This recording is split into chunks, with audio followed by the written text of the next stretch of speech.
let's go to ulcerative colitis. What is that and what is it like? Ulcerative colitis is a potentially devastating problem.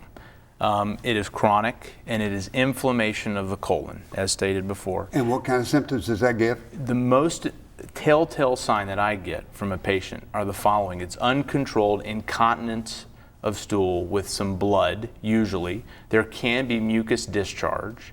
And it's this constant issue with nighttime stooling as well. So if a patient of mine is getting up out of bed to go run to the restroom, that's usually a concerning sign that there may be some inflammation going on, particularly in the colon. Now, a lot of people have to get up in the middle of the night to go tinkle.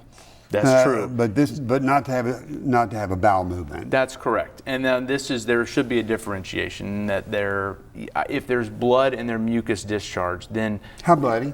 It can vary, depends. Sometimes patients will expel a lot of blood, and so they'll come and actually tell us it filled the toilet bowl. It can be a few drops. The key is persistence of symptoms, because when it just continues without any stopping or getting better, then you ought to come see your specialist and just give us a call. Yeah, well, I think anytime somebody's got blood in the stool that's persistent, they need to be saying, hey, I need to see my GI doctor. That's a sign. Somebody might think it was colon cancer, something like that, GI bleeding like that.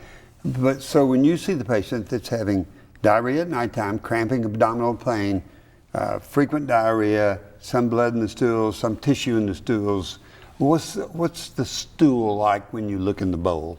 A lot of times it can be completely unformed. It's just pure water. Sometimes there's actually blood coating the stool, and it's these sort of floaty stools that just on top of the water. On top of the water. It's just essentially like there's been malabsorption or lack of absorption of nutrients, and that's usually also a telltale sign. And so they've been saying, I've been having this for 2 days. You start thinking of ulcerative colitis, or we've been having it for 2.5 months? Now, 2.5 months is going to usually be more common. 2.5 days can be a lot of things. Yeah, somebody wants to stay away from figuring out the doctor's going to have to do a colonoscopy. Sure. Nobody looks forward to that.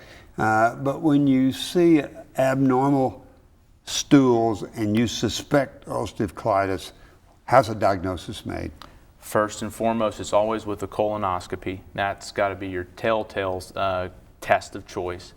Usually we will send some stool tests because there are some mimickers or things that can look just like ulcerative colitis. There are infections. C. diff infection can look a lot like ulcerative colitis, which is a chronic infection. There's a couple of others like Campylobacter, E. coli can sometimes present with this same kind of pattern.